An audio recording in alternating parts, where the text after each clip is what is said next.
There is a door in the mind that opens onto old money. It does not creak. It is upholstered in silence and self-command. Behind it, the air smells faintly of furniture wax, paper ledgers, and the iron chill of responsibility. Jacqueline Rebecca Louise de Rothschild learned to breathe that air as a child in Paris, at Château de Ferrières, a palace of proportion where symmetry taught its own kind of etiquette. The household ran like a clock made in Geneva, precise and private. Her father, Edouard de Rothschild, presided as senior partner of de Rothschild Frères, the Paris house founded in the early 19th century by James de Rothschild, after the family's calculated sprint across Europe, from Frankfurt to Naples, Vienna, London and Paris. The firm helped finance railways like the Chemin de Fer du Nord and played its role in underwriting enterprises tied to imperial projects that reshaped trade, such as the canal that stitched the Mediterranean to the Red Sea. Wealth, in this world, did not announce itself. It simply arranged things. The estate's lakes reflected more than sky. They reflected a code. Children were raised by nannies and governesses, their days parceled into languages, scales, salutations, and posture. There is a loneliness in that precision. It does not harm one so much as harden one. Jacqueline later admitted the distance between parents and children felt like a corridor one could not cross, even though the floors shone and the carpets softened every step. Old money calls this restraint. Outsiders call it cold.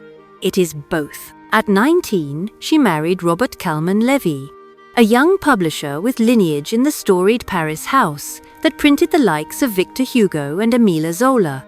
History is never content to leave such houses alone. In the late 1930s and early 1940s, as Paris darkened under occupation, publishing lists and owner registers were remade by force. The Calman-Levy firm would be seized under Vichy's anti-Jewish statutes, an erasure on paper that could not erase the bloodlines or the readerships. The marriage ended after 5 years. She had learned, perhaps, that in both money and marriage, catalogues can be revised overnight. 2 years later, she married Gregor Piatigorsky, the Ukrainian-born cellist whose tones seemed to argue for civilization whenever the century forgot it. The pair fled Europe ahead of the boots and the lists, crossing an ocean that had once been an abstraction and now was a necessity. Elizabethtown in the Adirondacks gave them mountains that felt older than calamity. Philadelphia offered orchestras and work. Los Angeles finally offered a horizon that asked nothing except that one invent a life. Gregor taught at the University of Southern California. Jacqueline, schooled in the piano and the bassoon, understood that music is a discipline dressed in beauty. She stood just behind the stage most of the time, but she knew what mastery costs. Old money is often misread as leisure. It is more often an inherited obligation to do something exacting and to do it well. In Paris, the family motto had been silence and structure. In America, Jacqueline turned that motto toward chess. She began with correspondence games, the austere pleasure of ink on paper, the small drama of waiting for another mind to return a move from another state. When the pieces finally met over real boards, she discovered that the board's geometry rewarded the same qualities that ran her father's bank: watchfulness, patience, and an aversion to flashy risk that is not attached to a sound endgame. Discipline is unfashionable in anecdotes, but it is necessary in results. In the Rothschild world, discipline had always been the invisible scaffolding behind taste. Punctuality was a virtue. Precision was respect. Privacy was armor. Becoming a good chess player required exactly this triad.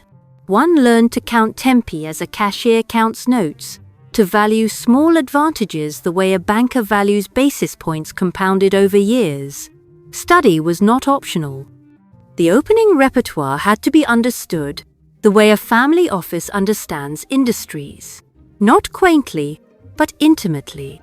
Calculation demanded quiet. Quiet demanded character. By the late 1950s, Jacqueline was not merely an aficionado. She was a contender. She represented the United States at the first Women's Chess Olympiad in the late 1950s and returned with a bronze medal, a medal that perfectly suits those who do not need applause to justify their work. She played in United States Women's Championships and once finished half a point from the top, a result that gnaws politely for years in any mind that respects margins. She did not pretend that chess was glamorous. She allowed it to be absorbing. It absorbed her so thoroughly that she organized a club in Southern California in the mid-1950s, christened after the legendary Hermann Steiner, to give the game a venue as dignified as a recital hall. There is a particular kind of power in old money that dislikes microphones but funds microphones for others. Jacqueline wielded that power to conjure two of the grandest tournaments the United States had seen in decades. The Piatigorsky Cup in Los Angeles in the early 1960s brought Tigran Petrosian, the iron logician of Soviet chess, whose prophylactic style made risk look juvenile. It brought Boris Spassky, as versatile as a Swiss knife and as calm as a notary. It brought a young American named Bobby Fischer, monastic in his talent and errant in his temperament, already a magnet for both admiration and worry. These names did not gather themselves. They were assembled, detail by detail, fee by fee, the way a banker closes a syndicate or a curator builds an exhibition. Jacqueline did not simply host. She designed the trophy. She monitored the lighting. She understood that world champions are instruments. You tune them by removing friction. Los Angeles has always trafficked in spectacles that dissolve by morning. Yet those tournaments stayed. Tournament books became a literature of their own, well thumbed by teenagers who would rather count variations than count allowances. The city, usually seduced by cinematic plot, found itself paying attention to a slower suspense. The suspense of an endgame rook placed one file too far. The suspense of a long think that can either save a worse position or reveal the proud arithmetic of a lost one. If this seems too serious for a pastime, understand that for old money, seriousness is the pastime. It is how one justifies the air-conditioned comfort that others resent. Not all of Jacqueline's chess life happened in crystal rooms. Photographs show her opposite Lena Grumet, the German-born organizer who earned, through stubborn care, the odd title of adoptive mother to Bobby Fischer. The phrase sounds domestic, but in chess it means endurance. It means watching a prodigy break appointments and records in the same month. It means fielding calls that sound like genius and grievance stitched together. The memory of Grumet's devotion is now codified in a tournament held annually in Southern California, the way banks encode once volatile markets into long bonds. Old money is never just patronage. It is also philanthropy, which is patronage put to public use. In Los Angeles schools, Jacqueline quietly backed programs that brought chess to students who would never see Château de Ferrières, but who could learn the same tightrope balance between thought and action that the Ferrières children learned under the eye of a governess.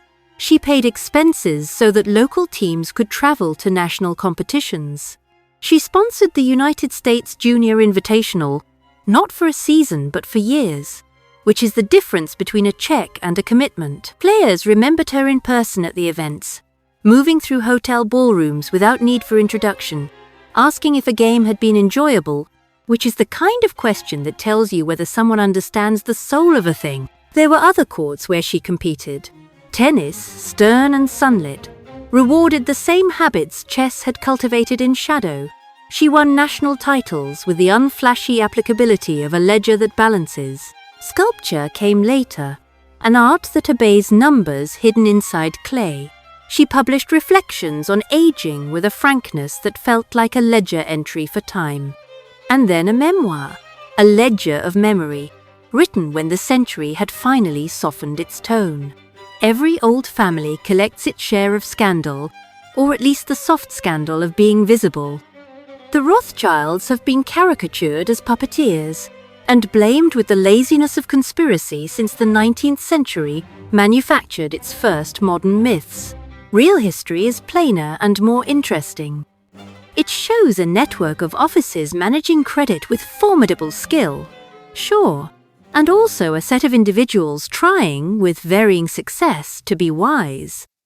It shows proximity to power, measured in ministerial visits and rail charters, and it shows alarms when wars or governments suddenly redraw the map. It shows that the price of long reputations is the obligation to keep them long. Jacqueline's reputation as a chess impresario sits cleanly beside her life's other chapters, but it is her chess that speaks most directly to the psychology of old money. She did not take up the game as ornament. She took it up as discipline. She treated tournament logistics like a bank treats settlement, making sure clocks, score sheets, and temperaments were reconciled by day's end. She respected the slow accretion of strength. She understood, perhaps from childhood, that a grand result is usually a patient sequence of small, correct moves. Observe how the family's attitude toward control translated to the 64 squares. In the opening, order is everything. If you do not claim the center early, you will be forced to live with someone else's idea of your future. In the middle game, clarity is scarce and valuations change quickly. This is not unlike markets when rumors and rates adjust across borders. In the end game, material is sparse, and one must face the arithmetic of what remains, which is not unlike old age when one inventories energy, friends, and time.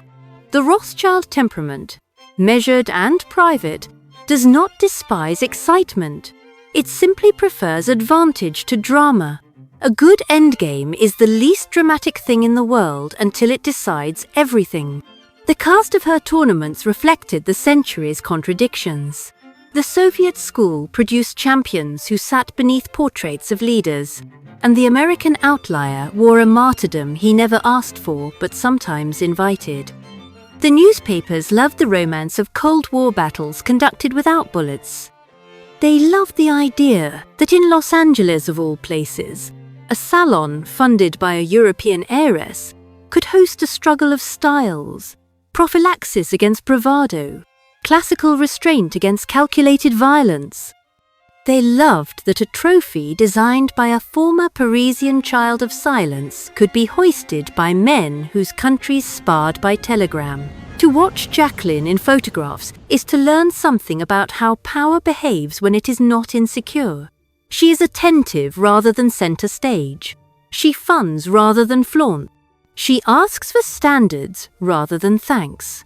This is not a moral declaration. It is a method. When old money is healthy, it behaves like stewardship.